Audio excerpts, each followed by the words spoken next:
Hello दोस्तों, good morning. मेरे channel पर आपका स्वागत है। मेरे प्यारे फौजी भाइयों, सिविल डिफेंस पेंशनर्स एंड प्यारे दोस्तों, मेरे चैनल पर आपका स्वागत है। मैं आपको एक 8वें वेतन आयोग की नई अपडेट जो आई है उसके बारे में जानकारी देने पा रहा हूँ।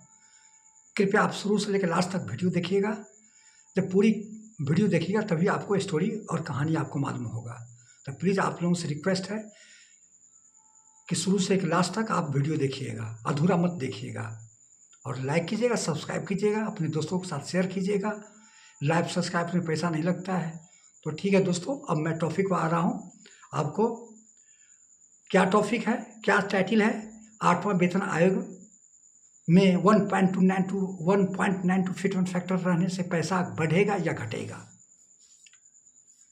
ये आपका टाइटल है और सब्जेक्ट है। इसी पर पूरी जानकारी दूंगा। इसका हम दोनों का 7 पे कमीशन और 8 पे कमीशन की तुलना करेंगे, दोनों का एनालिसिस करेंगे कि फिटमेंट फैक्टर 2.57 पे कमीशन में बढ़ा था और 8 पे कमीशन में 1.92 फिटमेंट फैक्टर है, तो किस में फ़ायदा है? क्या उसमें 2.57 है, 1.92, दोनों का तुलना।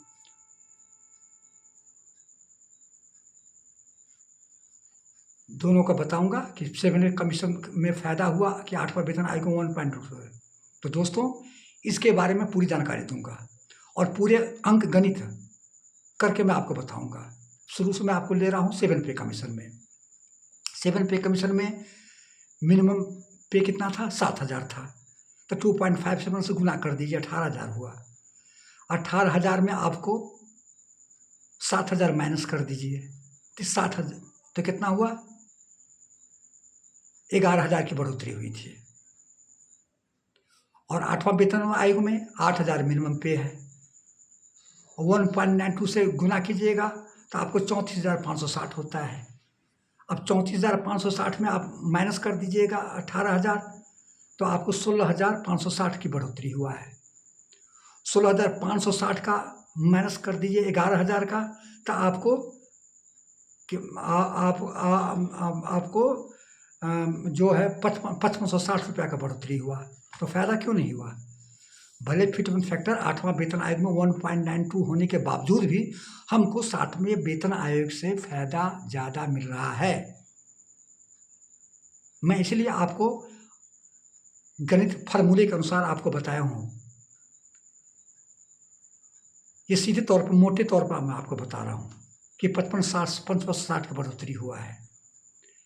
और 8वां वेतन आयोग में जिसकी ज़्यादा पे है उसको और ज़्यादा बेनिफिट होगा और ज़्यादा प्रॉफिट होगा। अब जिसका 30,000 है, 1.92 से कर लीजिए, सीधे 55,700 हो रहा है। तो आपको सीधे 2560 का बढ़ोतरी हो रहा है। तो दोस्तों, यदि 1.92 यदि फिट काय की चांस है, 100 में 90% आपको चांस है कि 1.92 या 1.96, 2.0 से ही आपको नीचे रहेगा फिटमेंट फैक्टर। इसलिए हम सोच रहे हैं कि अपने दोस्तों को 7 पे कमीशन और 8 पे कमीशन के तुलना बता देता हूँ कि किस में ज़्यादा प्रॉफिट हो रहा है, किस में लॉस हो रहा है। तो 7 पे कमीशन के बावजूद भी हमारा फिटमेंट फैक्टर 1.92 मिलने से भी ज़्यादा फायदा मिल रहा है। आपको कंपेरिजन आपको बता दिए, दोनों को तुलना बता दिए हैं पूरा हम गणित के हिसाब से, कि उसमें 11,000 की बढ़ोतरी हुआ होता और इसमें क्या है कि आपको 16,560 रुपया का बढ़ोतरी हो रहा है, 5560 का। और पेंशन आपके बता रहा हूँ कि पेंशन आपका जिसका 3500 था 7 पे कमीशन 6ठे वेतन आयोग में, उसको 7 पे कमीशन में कर दिया गया आपको 9,000, और अभी आपको 17,280। तो मान के चलिए कि 82 हुआ या 8,280 रुपया का प्रॉफिट हो रहा है। और उसमें आपको बढ़ोतरी हुआ था 3500, और इसमें उसमें कितना बढ़ोतरी हुआ था? आपको सिर्फ 4500 का बढ़ोतरी हुआ था। तो सीधे इसमें डबल का प्रॉफिट हो रहा है, 8200, उसमें 4500 का बढ़ोतरी हुआ था पेंशन में, और इसमें 8280 रुपया। तो सीधे मान लीजिए यदि 9,000 है, उसका 1.92 से गुना कीजिए, 17,280 रुपया होता है। और उसमें माइनस कर दीजिए 17,280 में 9,000 माइनस कर दीजिए, तो आपको 8280 का प्रॉफिट हुआ था, उसमें 4500 का। तो क्यों नहीं प्रॉफिट हुआ है? भले हमको 7 पे कमीशन के अपेक्षा यदि कम हमको फिट फैक्टर भी 1.92 भी गवर्नमेंट देती है, तो हमको 7 पे कमीशन के तुलना में अच्छा सैलरी और पैसे की बढ़ोतरी होगा। इसलिए हम आपको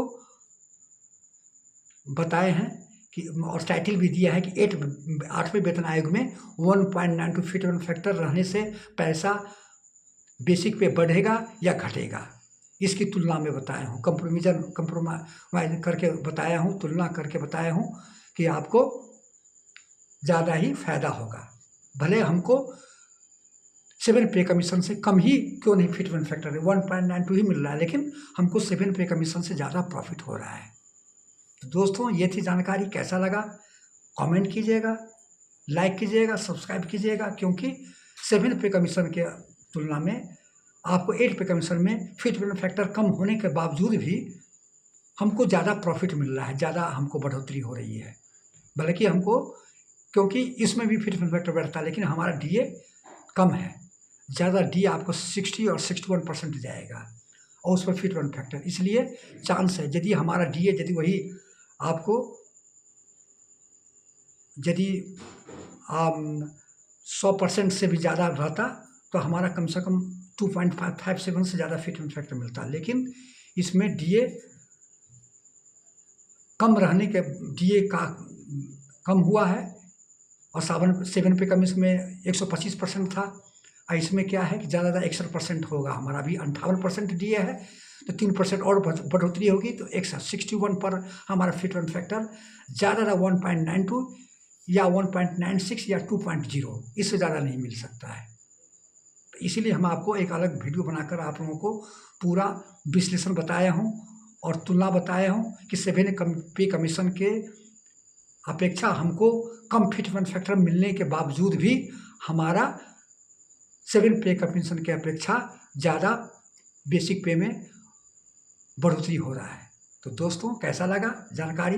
अच्छा लगा तो लाइक कीजिएगा, सब्सक्राइब कीजिएगा, कमेंट कीजिएगा कि क्या हम सही बताए कि नहीं, क्या हम तुलना जो दोनों का हम 7 पे कमीशन और 8 पे कमीशन का जो तुलना किए हैं वो सही है कि नहीं। तो दोस्तों, इसलिए आप लोग कमेंट कीजिए, हम आपको उसका रिप्लाई देंगे, जवाब देंगे, क्योंकि आप लोग लाइक करते हैं, सब्सक्राइब करते हैं, तो मेरा मनोबल बढ़ता है। आप लोगों के प्यार से ही यूट्यूबर आगे बढ़ता है, और उत्साह होता है कि देखिए हमारा अपना मन अच्छा बना कर देते हैं, तो मेरे को पब्लिक चॉइस करता है, जनता चॉइस करती है कि नहीं सही बना कर दे रहे हैं।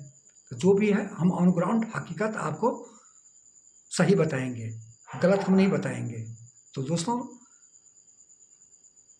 गुड मॉर्निंग, जय हिंद, जय भारत, थैंक यू।